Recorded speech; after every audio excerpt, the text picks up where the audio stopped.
Alors je sais, on a déjà beaucoup parlé de Blade, et est-ce qu'il y a encore à dire?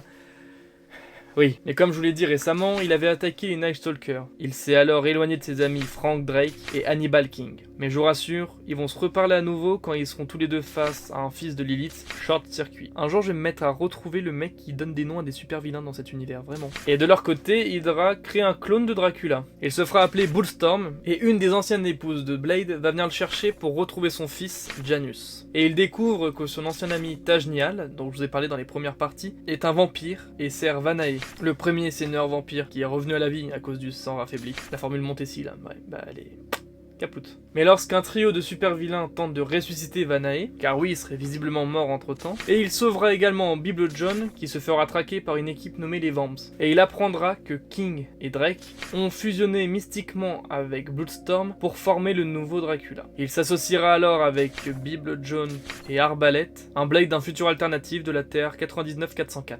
À eux trois, ils arrivent à aider Drake et King à retrouver leur forme normale, et il s'associera plus tard avec Dr Voodoo pour contrecarrer un plan de Deacon Frost. Il empêchera également la création d'un nouveau sérum du soleil et aidera Spider-Man à capturer Morbius. Mais durant ce combat, Morbius étant un vampire pas comme les autres, il réussit à mordre Blade, se transformant du coup lui en marcheur diurne. C'est-à-dire un humain avec des dents de vampire mais qui peut marcher du coup au soleil. Mais il sera capturé par Silver Ray, membre des chasseurs de vampires du Shield. Il se libérera grâce à Mikado et Mosha. Il fera alors face à une forme évoluée des vampires, les Trix. D'ailleurs leur reine aura une relation avec Blade dans le but de lui faire un enfant. C'est alors que son père refait surface. Il est libéré de la Latverie et son père fera tout pour que Blade réussisse à accomplir la prophétie. Même si la plupart des étapes Blade refuse, elles s'accomplissent malgré tout. Et la dernière se réalisa quand Blade affronte Dracula, laissant tomber un bout de pieu dans un cercle de sel. Sauf que Blade découvre que la prophétie ne ramène pas l'âme des vampires, mais les ressuscite tous. Blade en profite alors pour partir pour de nouvelles aventures. Et il rejoindra le MI13.